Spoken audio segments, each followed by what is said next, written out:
जय श्री महाकाल, जय माता दी। मी बोलतीये महामंडलेश्वर पार्वती नंदेगिरी धुळ्याहून। मी काही कारणास्तव काश्मीरला आली होती। काल पहलगाम जो दहशतवादी हल्ला झाला आहे त्या हल्ला खूप निंदनीय आहे।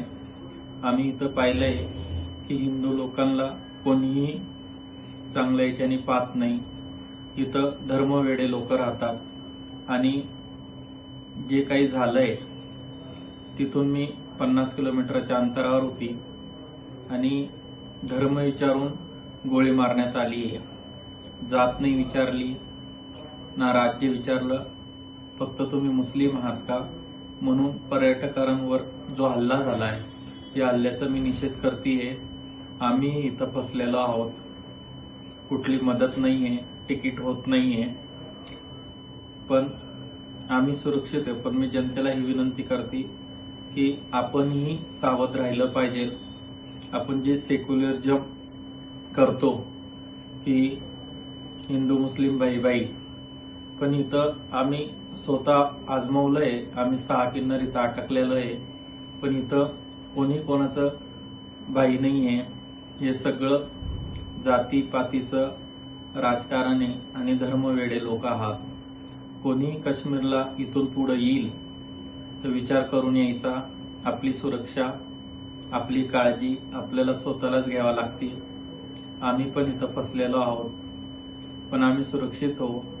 पण इथलं जे वातावरण आहे, जे मी पाहिलंय, हे धर्मवेडे आपल्या महाराष्ट्रात, आपल्या देशात सेक्युलरिझमचं खूप चाललेलं असतं की आपण सगळे एक आहे, पण एक कोणी नाही आहे।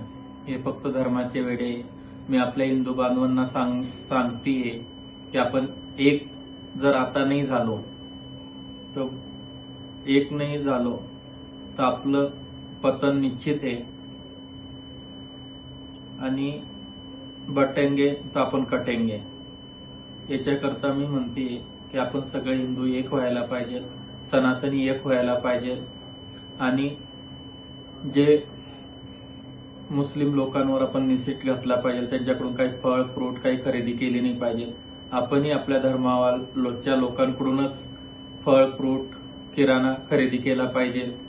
आज जे आमच्यावर इथं भीती आहे, आम्ही डोळ्यांनी पाहून सगळं बघतोय, तर माझी एकच इच्छा आहे तमाम हिंदू लोकांना, धुळ्याच्या जनतेला की आता तरी डोळे उघडा, एक व्हा आणि सगळे एक राहू। जय हिंद, जय महाराष्ट्र। एबीपी माझा, उघडा डोळे बघा नीट।